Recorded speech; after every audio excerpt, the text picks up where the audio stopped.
ফ্রেন্ডের birthday blog নিয়ে চলে আসলাম। ফ্রেন্ডের বার্থডেতে আমরা কী করলাম, ওকে কী গিফট দিলাম, কী খাওয়া দাওয়া করছি সবই আজকে আপনাদের সাথে শেয়ার করবো। আশা করি আজকে ভিডিওটা আপনাদের কাছে ভালো লাগবে। তাই হ্যালো এভরিওয়ান, আসসালামু আলাইকুম, welcome to my new video. তো গত ফ্রাইডেতে আমার ফ্রেন্ডের বার্থডে ছিল, তো ওর জন্য প্রথমে আমরা কেক কিনতে চলে গিয়েছিলাম। কেকে ওর নাম লিখে নিয়ে চলে গিয়েছি ওর বাসায়। ও কিন্তু জানতো না যে ওর বাসায় আমরা আসবো, একদমই সারপ্রাইজ দিব ওকে। ওর বার্থডের আগের দিন ওর সাথে আমার ছোটো করে একটু ঝগড়া হয়েছিল, যার জন্য আমি সারাদিন ওর সাথে কথা বলিনি। তো ও মনে করেছিল ওকে আমি বার্থডে উইশও করবো না বা ওর সাথে দেখাও করবো না। তো আমরা হঠাৎ করে দুই ফ্রেন্ড ওর বাসায় চলে গিয়েছিলাম বিকেলবেলা। অনেকক্ষণ গেট নক করছিলাম, ও প্রথমে খুলছিল না। তো আমরা ভাবছিলাম ও বাসায় আছে কি না, নাই কোথাও চলে গিয়েছে কি না। কিন্তু অনেকক্ষণ পর ও ডাক শুনে আমি লুকিং গ্লাসে হাত দিয়ে রাখলাম যাতে ও দেখতে না পারে। ওর যখন ও আমাদেরকে দেখেছে ও একদম সারপ্রাইজ হয়ে গিয়েছে, আর ও আমাদের বকাবকি করতেছিল ওকে আমরা উইশ করি নাই কেন, ওর মেসেজ সিন করি না, মেসেজ কোনো রিপ্লাই দিই নাই সারাদিন, যার জন্য ও একটু রাগ করতেছিল। এরপর আমরা বলতেছিলাম যে আমরা চলে যাই। এরপর অনেকক্ষণ মজা করার পর ও বাসায় আমাদের ঢুকতে দিল, ওর বাসায় চলে গেলাম। তো ওর বাসায় পায়েস রান্না করেছিল, আন্টি আমাদেরকে পায়েসও দিয়ে দিল। আমরা বসে বসে পায়েস খাচ্ছিলাম, আর আন্টির পায়েসটা কিন্তু খুবই মজা হয়েছিল। চিনির পরিমাণটা মানে মিষ্টির পরিমাণটা একদম ব্যালেন্স ছিল, খুব বেশি মিষ্টি হয়নি। আমরা পায়েস খেতে খেতে ও ওই দিক দিয়ে রেডি হচ্ছিল, কারণ ওকে নিয়ে আমরা বাইরে বের হব। ও রেডি হওয়ার পর আমরা তিনজন বের হয়ে গেলাম ওর বার্থডে সেলিব্রেট করার জন্য। আর আমরা চলে আসলাম সেই সুন্দর রেস্টুরেন্টে। গত ভিডিওতে কিন্তু এই রেস্টুরেন্টের আমি একটা রিভিউ দিয়েছিলাম, আপনারা চাইলে সেটা দেখে আসতে পারেন। রেস্টুরেন্টটি খুবই সুন্দর। তো আমার ফ্রেন্ড আমাদেরকে এখানে ট্রিট দেওয়ার জন্য নিয়ে আসলো। রেস্টুরেন্টে এসে আমরা আগে একটু রিল্যাক্স করে ছবি তুলছিলাম, অনেকগুলো ভিডিও করছিলাম। এরপর আমরা একটু কেক নিয়েও ছবি তুলছি। ওর কেকটা একটু আনফর্চুনেটলি নষ্ট হয়ে গিয়েছিল সাইড দিয়ে আমরা আসার সময়, গাড়িতে ঝাঁকি লেগে। দেখ ব্যাপার না, সে সাইড দিয়ে নষ্ট হয়েছে, পুরোটা তো নষ্ট হয়ে যায়নি। এরপর আমরা কেক কাট করছিলাম, আর এখানে আমরা অনেক মজা করেছি। আমরা তিন ফ্রেন্ড একসাথে থাকলে এত বেশি মজা করি। এরপর আমি কেক কাট করে ওকে একটু কেক খাইয়ে দিয়েছিলাম।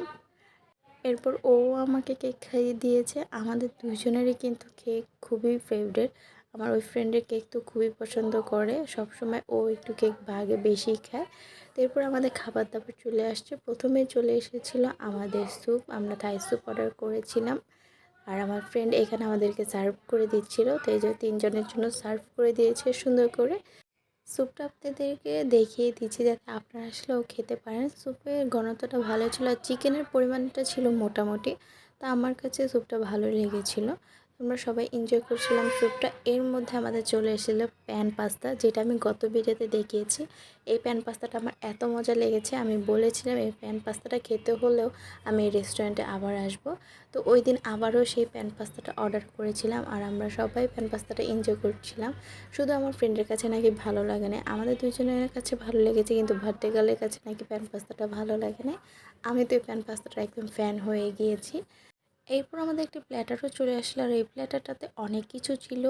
রাইস ছিল, ভেজিটেবল ছিল, চিকেন ছিল, আপনার সালাদ ছিল, আর ওয়েজেস ছিল। তো আমরা ওয়েজেসটা খাচ্ছিলাম। ওয়েজেসটা মোটামুটি ভালোই ছিল, মানে নর্মাল আর কি।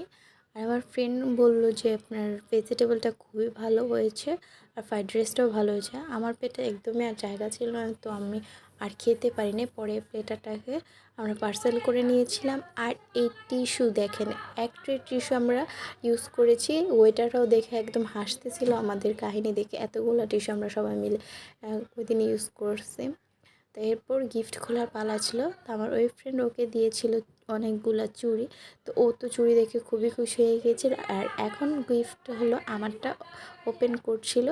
আর এখানে আমি ওকে দিয়েছিলাম আমার আর ওর একটি সুন্দর ছবি ফ্রেম করে। ও অনেকই খুশি হয়েছে গিফটগুলো পেয়ে। এবার আমরা আবার কিছু ছবি তুলছিলাম, দুজন একসাথে ভিডিও করছিলাম। আর এখানে আমরা বলতেছিলাম যে দুজনের দিকে তাকিয়ে এই পোজে আমাদের অনেকগুলো ছবি আছে, মানে আমরা অনেক ছবি ক্লিক করি একসাথে, গেলে অনেক মজা করে। আমরা তিনজন একসাথে থাকলে আমাদের আর কিছুই লাগে না।